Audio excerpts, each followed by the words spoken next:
I think it's important that everybody in your community should have a mentor.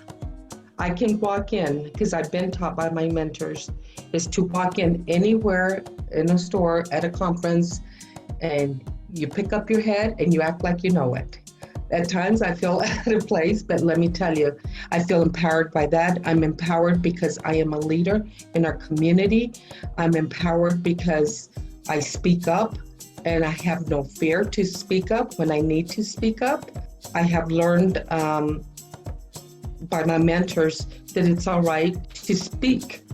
Welcome to the GigRoots podcast. GigRoots tells the story of grassroots economics in America.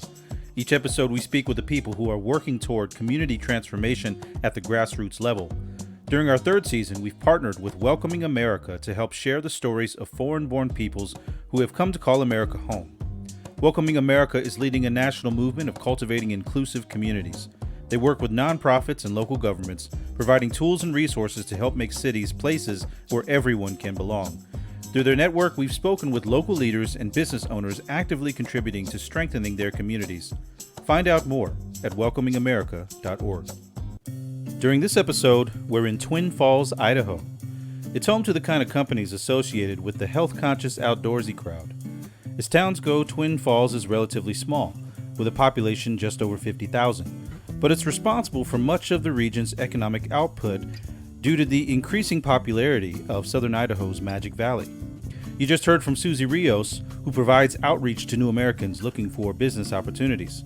Her friend and cohort, Alejandra Hernandez, also joins us. Susie and Alejandra are two Latina women collaborating across their organizations to promote diversity and inclusion for immigrants. And they're helping to empower other women to step out and conquer fear of the unknown. There's a bit of legwork involved, as Alejandra explains. When you come from the outside, you need to do more of the listening than talking, and put yourself out there. Get to know the festivals that they have here, the community events. It's the only way, because if you stay at home, oh my gosh, nothing is going to happen. Join us as we talk about what it's like trying to succeed as an immigrant woman in southern Idaho. That's what's coming up on the GigRoots podcast. Let's get started.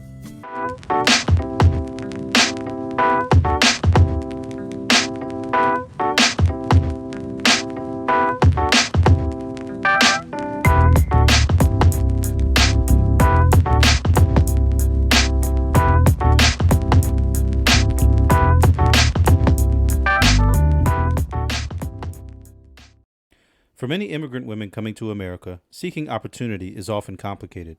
It's more likely, for one thing, that you'll face poverty as a female immigrant, especially if you're having to raise your children while seeking employment. However, if you do manage to find work, you're more likely than your male counterparts to work in areas like business and management rather than things like construction or manufacturing. But this, of course, assumes you have the educational background required to attain this type of work. And if you're Latina, the odds may be far more stacked against you. Susie Rios lives in Twin Falls, and she's the statewide outreach director for the Idaho Women's Business Center. You told me, and if I hope you don't mind me asking, Susie, but you told me beforehand that you have some family members that have fallen victim to the coronavirus and have not done well. Mm-hmm. There was a passing in your family. I'm just, if you don't mind at all, I'm just wondering, how have you been with that? How's that affected your family? You don't think it's going to hit home. Mm-hmm. And it did. And we've actually have had 3 family members that have passed. And and this last one has been a really hard hit because he was an uncle that was very loved. He showed a lot of love to all family members. It didn't matter who you were or where you came from or what neighborhood you lived in. And so he's going to be really missed. And they did a beautiful event for him. He was a semi driver. So there were semis that were came in a lot, and he's from Mexico, and oh my gosh, it was such a beautiful memory that people will always have of him. The video that they did it from up, And so you could see everything where they were all coming in, all these semis, and to the cemetery. You know, when you hear people maybe question the effects of the pandemic, or even perhaps question the need to wear masks in public, that it's overblown. You know, given your experience, I mean, what would you say to those folks? What I would say, Ethan, it is real. You know, people can say that people die of the flu and maybe it's a flu or something else. No, this is real. When I had my uncle in Texas in the hospital and his whole family got affected by the virus, and I'm speaking his wife and his two daughters. His wife, my aunt, was in the hospital for quite a few days, and she came out of it. And she was taken to a facility to learn how to walk. It affected I mean, to walk. And it's like, you think about it, how can that really happen? But you see it, you hear it. We would call our uncle and he was able to talk. And then all of a sudden one day he's in ICU and can't speak anymore. And then never got out of ICU and being there for 2 months. And when his daughter's out there on Facebook and saying, please donate plasma, please, it does save lives because it saved their lives, his two daughters. But he passed away, my uncle. His wife came out of COVID, but is in a rehab home learning how to walk. But I have to say that his two daughters did recover from COVID. What sorts of things are you working for at the Women's Business Center? What are your goals? We will be facilitating webinars in Spanish. And when I say in Spanish, we're talking about business training modules. So the nice thing about this, we all know with coronavirus, a lot of the way we're doing things now is virtually. So we're not just impacting Idaho, we're impacting every state in the nation here in the United States. So Sure. That's exciting. Yeah. Well, okay. So let's talk about that. Supporting Latino women in business. Why does that matter? Why is it important for the region? It's important, Ethan, because we know that there's a language barrier. And when you connect a Latina to a class that they know very little English, there's no connection. And when you have it in their language, they're going to connect. And when you're in a virtual webinar and you see people of your color and understand the culture, that connection is there. If there's something that they don't understand, that they need to let us know. Because everyone, Ethan, is at a different level. And it's important that we treat everybody with respect. Just because if somebody doesn't know how to use Zoom, we're not going to, be frustrated or be upset. On the other hand, we're there to empower them and show them how to download Zoom and how to use Zoom. And then that's how they start building that trust. Well, there are some real practical pieces to helping someone navigate how to work with technology. But if you're unfamiliar with it all, it could be very overwhelming. Absolutely. Absolutely. And you know what happens? It's overwhelming and they just say, no, I'm not going to do this. No, I'm done. And they really shut down. And especially if you make them feel that they don't know how to use technology. Because I'm one of them that the stressful thing about my job is technology and learning how to use it. But when you learn one piece and you have a great mentor that teaches you, then they feel comfortable in asking you another question. And that's how we empower each other. Susie, who's empowered you? My parents really empowered me, and they taught me to believe in myself. When it came to school, we lived in a very, very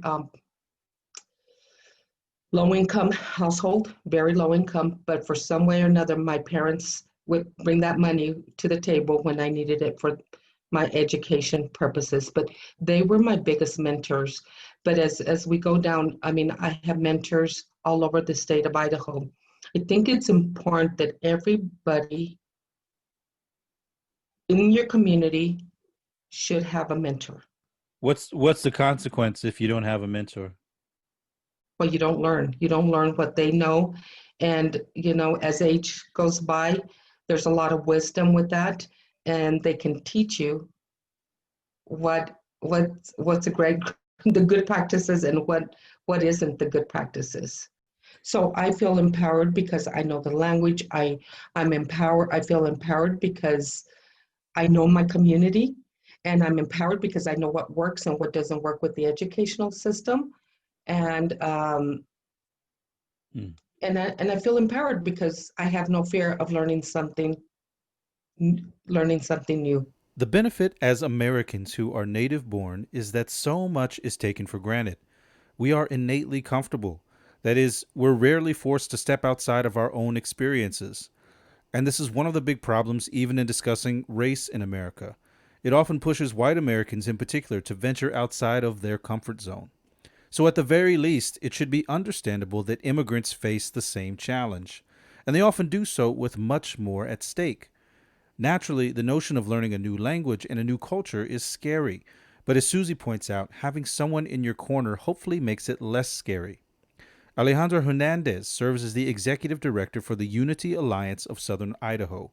Like her friend Susie, Alejandra knows the uncertainty of facing the unfamiliar.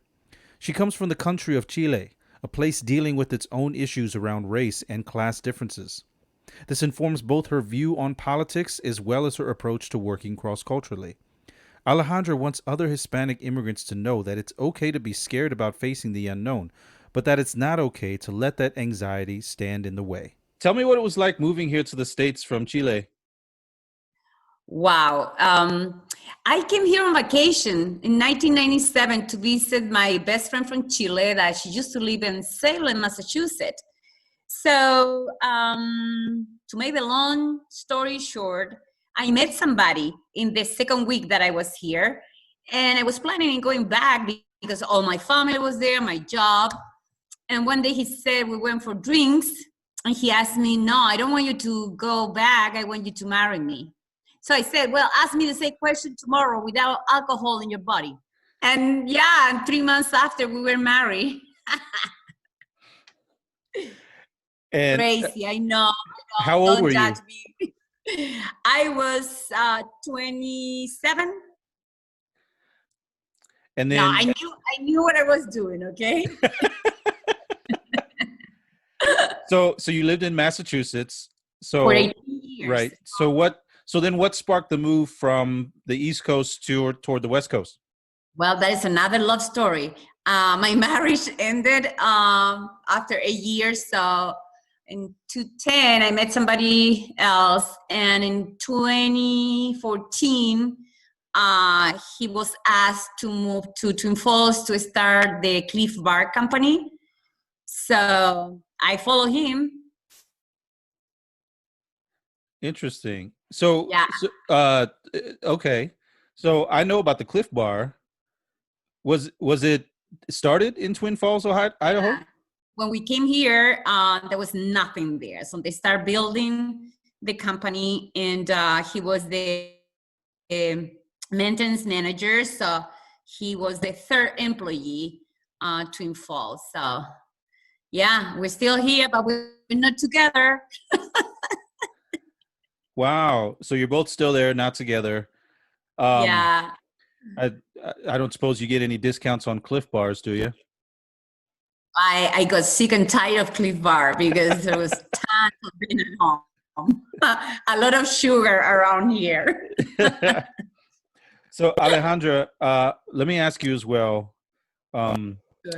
What's made you feel the most at home in your community? What's made you feel at home? It's always a challenge, okay? Because culturally, I was so used to how you develop relationships, right? And here it's a little bit different. I'm a very sociable, so I don't stay at home waiting for people to knock my door. I want to be your friend. No, I'm very proactive. But it's still, I'm going to give you an example. You need to make appointments to see your friends. It's not like you can out of the blue knock the door. Hey, I was driving by and let's have a cup of coffee, right? There's a different concept of proximity and friendship. So that has been a challenge for me, but I have been fortunate enough. I have a very good friend. She has a little bit of Latino background, even though she was born here, but her husband is from Mexico. So we connect in that sense of the culture. She speaks a little bit of Spanish. That makes me feel at home when I can speak Spanish sometime, because I go long times with no Spanish and I miss that a lot. Well, so where you live now, I mean, there's been a huge influx of Hispanic peoples over the last 10 years. Yes, especially because the agriculture, the dairy industry, I will say that 80% are people from Mexico, but we have in some valley people from Peru or Bolivia, Argentina. So yeah, in the last 10 years has changed a lot. So with all those shifting demographics, how have the needs of the community kind of also shifted for people there? Well, I think the push for change has came from some leaders in the community.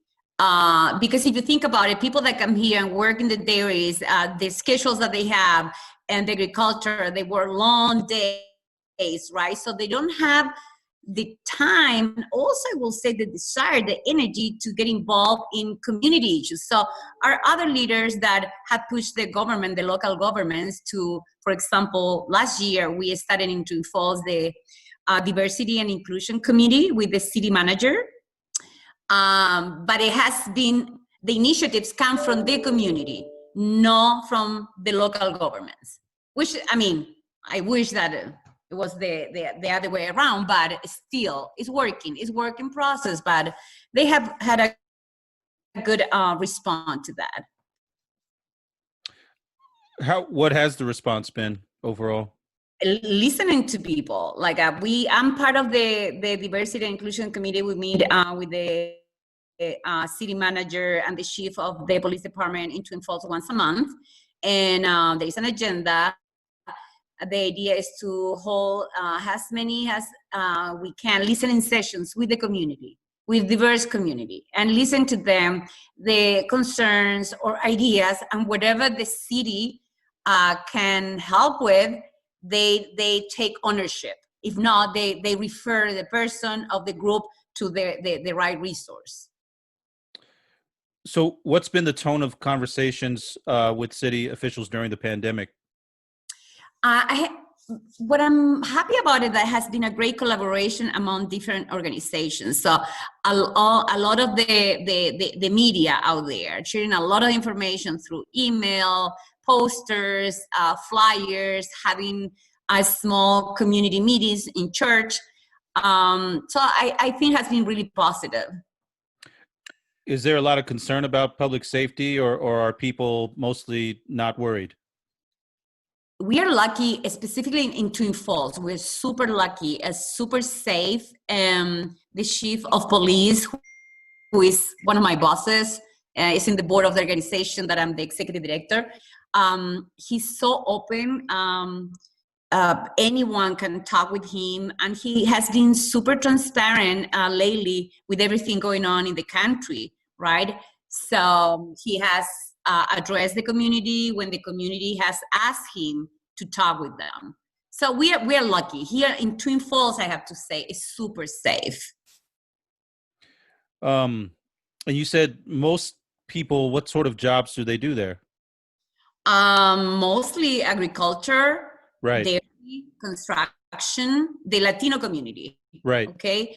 And you see not many in like a managerial position. I think it's changing because people are more, have more accessibility to education. We have the community college here, the CSI. So but still we need, we have a long way to go getting more Latinos in leadership positions. And yeah. Who's the biggest job provider in the area? We have Chobani, Clif Bar, Glambia, Idaho Mill Products. Those are the main. Some pretty big companies. Huge companies. Yeah. Very interesting. And so, I know the population has also increased. I mean, there's been a lot of Hispanic folks, but just in general, the city, the area is getting bigger. There seems to be an increasing influx. What do you think is driving it? Well, if you ask the Idahoan that was born here, they're not very happy, because most of people are coming from California. You know, people in California with the fires, everything, they cannot afford their home insurance, so they sell their property there, a lot of money. They come here and they can buy a mansion with the money that they bring, right? And everything is cash. So what is happening right now? There's a lot of demand in the housing, but there is not much offer. So the people from here are struggling to buy their house. But in general, I will say that is the safety, the beauty of Idaho. If you are an outdoor person, you have so many different things that you can do. The other part is art. They promote a lot of arts here. They have art councils, and all the business are involved. So yeah, I think that is the most important thing that people are looking for. Like raising kids here is safe. I'm not going to talk about the education in Idaho because it's not the best, but the public education, I will say, we are ranking, I guess, in the last 3 states in performance in education. What's lacking in the educational system that results in that? It's a good question, but I think there are a couple of factors. Since I moved here, I noticed that Idaho is very territorial, okay? I came here with a master in educational leadership, and I couldn't find a job in the school district because if there was an opening, it was going to go to that person that has been here for a long time, okay? So I think there's a little bit of a lack of open their minds to the outside of the state, and the contributions. So it has taken me 5 years to be able to be in the position that I'm right now. I drove school buses for 8 months because I couldn't get a job in school. So. Right. So it's taking you this long to sort of work your way up and through the system. Yeah, but by doing the work volunteering for 5 years, I volunteered any organization or any initiative in the community. So people got to know me, and you get to know people, and they see that you're a hard worker, you have ethics, and that you love the community. So, but it took me, 4 to 5 years. Sure. And you came in with at least knowing someone else, at least one other person. Did you know anybody else other than your husband at the time? No, nobody. So then if you're somebody coming from another part of the world looking to settle in southern Idaho, and if you don't have any existing relationships or any connections, talk about kind of what are the sort of unspoken rules of adjusting to community life? As I said before, is the sense of the territorial sense. They are super proud of being from here. So when you come from the outside, you need to do more of the listening than talking, and put yourself out there. Get to know the festivals that they have here, the community events. It's the only way, because if you stay at home, oh my gosh, nothing is going to happen. And as I said, be more than the person that observes, and then you can start your way in and introducing yourself, talk about where you're coming from and your culture, everything. Right. The fall elections are coming up. How do you think that it will affect immigrants that are living there right now? Gosh, this is so crazy right now. But I think that in every single American election, there is always that overriding theme, right? And usually it's economy. So I don't think that that is different right now. But I think what is different right now is the wealth gap. You know, we see a lot of difference in people that have a lot of money and the privilege that come with that, and people that work their lives off and they hardly can make it, you know, through each month. So, well, everything starts with leadership, right? With people on the top. Right. And I'm telling you, I don't get into politics. I'm a Democrat by DNA because I grew up in a dictatorship of the right wing, right? So by principle, I'm a Democrat, but I vote for the person. I don't have a variety of options right now, but I will say that the challenge for Hispanic is going to be all the immigration laws, our DACA students, and see if whoever wins, if they're going to still have the rights to continue their education and maybe a path to citizenship. With our immigrants that are undocumented, all the projects about getting a driving permit, okay, that here in Idaho, they're proposing like they have in Utah, right? So all those specific projects and laws, they may be jeopardized depending who wins. So yeah, depending on the outcome, there's potentially a lot at stake there. Yes. Yeah, I like what you said earlier about help people to, you said, what was it? Get curious, not furious. Yeah. I really like that. Just talk about that a little bit more, if you would. How do you foster curiosity from people, especially in a time when, you know, it seems like furious is more the way that people want to go? Yeah, I think we need to do a lot of listening, right? And seeing the other person has a person, not has an object that is getting on your weight, or an object that you don't even care, so you don't consider, right? So we need to do a lot of talking about the people's mindset, right? It's not an easy task, but I think you need to be really creative to approach people to get curious, not in a political way, more from the human perspective, okay? And I always put the example of parents raising kids. When you have a child that is crying, you fed the child, you know, you took care of everything, but it's still crying, and you get frustrated, you know, and you want to quit, but you can't. So start thinking about what is behind that behavior, right? Brainstorm. You need to push yourself too. So with communities, it's a little bit harder, but you need to start with the willings, you know, having those conversations. They're difficult conversations, but it's just trying to change the mindset of people, which is really hard because they're based on our beliefs, values, and, you know, that's very challenging. Yeah. Changing people's mindsets is extremely challenging. But it's not impossible. But not impossible. Right. Yeah. No, I like that optimism.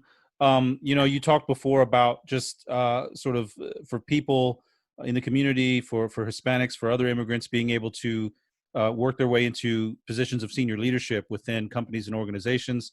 I'm curious as well just about the idea of business development, entrepreneurship, you know, immigrant entrepreneurship. Talk a little bit about the ecosystem that exists for supporting immigrants in business. In the Magic Valley, we have a lot of small business, Latinos and immigrants and refugees business. And I think this is a great time because we just got last year the Idaho Women Business Center. It's a group of people, females that got a grant, so they are supporting all the small business. And even though it's a women business center, they support everybody. Okay, and also we started last year the South Central Idaho Spanish Chamber of Commerce that I'm part of. And one of the committees in that chamber is education. So what we are trying to do is to go out in the community to the small business and have a conversation about what are their needs, what they think is going to take them to the next level. And then we come back, we brainstorm, and we try to develop trainings, classes, or connect them with the specific resources that they need. So I think it's a really good time right now for the support that Hispanic small business are getting. So it sounds like you're hopeful for the future then, where that's concerned. I am, and I think everything goes. You cannot separate the business from the culture and from education. So our community is a hardworking community, our Latino community, and I have to say the same with the refugee community. But because circumstances, right, when they come to this country, they haven't had the chance to get the formal education that is going to give them more skills and tools to compete and be successful. So there is a group of people, a big group of people that are taking consideration of that and providing those resources to our Latino community. So I'm super optimistic, but I think people need to be open also to do their work. What do you mean by that? For example, we have people in the Latino community that they have been here for quite a bit, and it has been hard for them to learn the language, for example, okay? And there's so many resources out there for free, but I understand they work 24/7. But at some point, and when I have those conversations with parents sometimes, I said, you need to have the bigger picture and what are your priorities? You know that if you even learn a little bit of more English, you are going to be able to take advantage of more resources, not just for yourself, but think about your children, you know? So that's what I mean. People need to do the work. Okay, there's a lot of resources out there, a lot of people that want to help, but you need to take the time to do it and being open to do it. It sounds it's reasonable. Easier to stay in the comfort zone, right?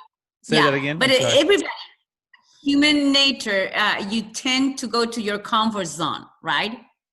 But progress, it's not going to happen if you always think about, well, what is going to happen? What if? I mean, you're not going to be successful until you take the next step. Okay, so there's really two goals here when it comes to fear. One, that we don't want to let that fear drive us to make irrational decisions, particularly where it concerns how we see each other according to race. And two, that we don't want that fear to get in the way of our success. So how do we handle it? How do we overcome fear? For me, is to go directly and talking to individuals that we know that we can talk to and have that conversation in a very respectful manner, knowing that we both have different views, but respecting. And I think that that's the first way of having a dialogue and to be able to talk about our fears. And I think when you have that conversation with somebody, then they feel it, and they still might not even agree with you, or they're not going to admit how our community has, how we are as a community. So I think for me, it's really important just to have those conversations with people that you can start having a conversation, and then building on that to our community members, our stakeholders, and how can we all work together so we don't have to live in fear. And sometimes, in me personally, it's like maybe somebody doesn't know that I have a fear. They might not even know. So what better way of being able to be able to talk about our fears without having any fear? Without any judgment. Correct. No judgment. No judgment at all. Have no judgment, because we have no idea, Ethan, what that person is going through or what their life has been. We don't know what their childhood has been or what their current situation is. So I'm a good listener, and when you're a good listener, you're able to pick up a lot. So always keep that in my mind. I have no idea what they're going through, but just remember that they're going through something, and be very loving and patient with the individual, because I can make the difference on that person. And I can make the difference by being there, showing them that they can do what they want to do, providing the resources for them to get to where they need to be in a healthy environment. Miss Susie Rios, thank you so much for taking the time. I really appreciate talking with you. Thank you very much. Thank you for having me. Hey everyone, thanks for listening to the podcast. Remember to support our show so we can keep bringing the most unique content featuring the world's realest entrepreneurs. Go to our website, GigRoots.co, where you can find more episodes, give a donation to the show, and stay up to date with the latest news. Be sure to subscribe to this channel for more great content. Right now is the time to celebrate marketplace diversity and to support grassroots economics. We'll see you next time.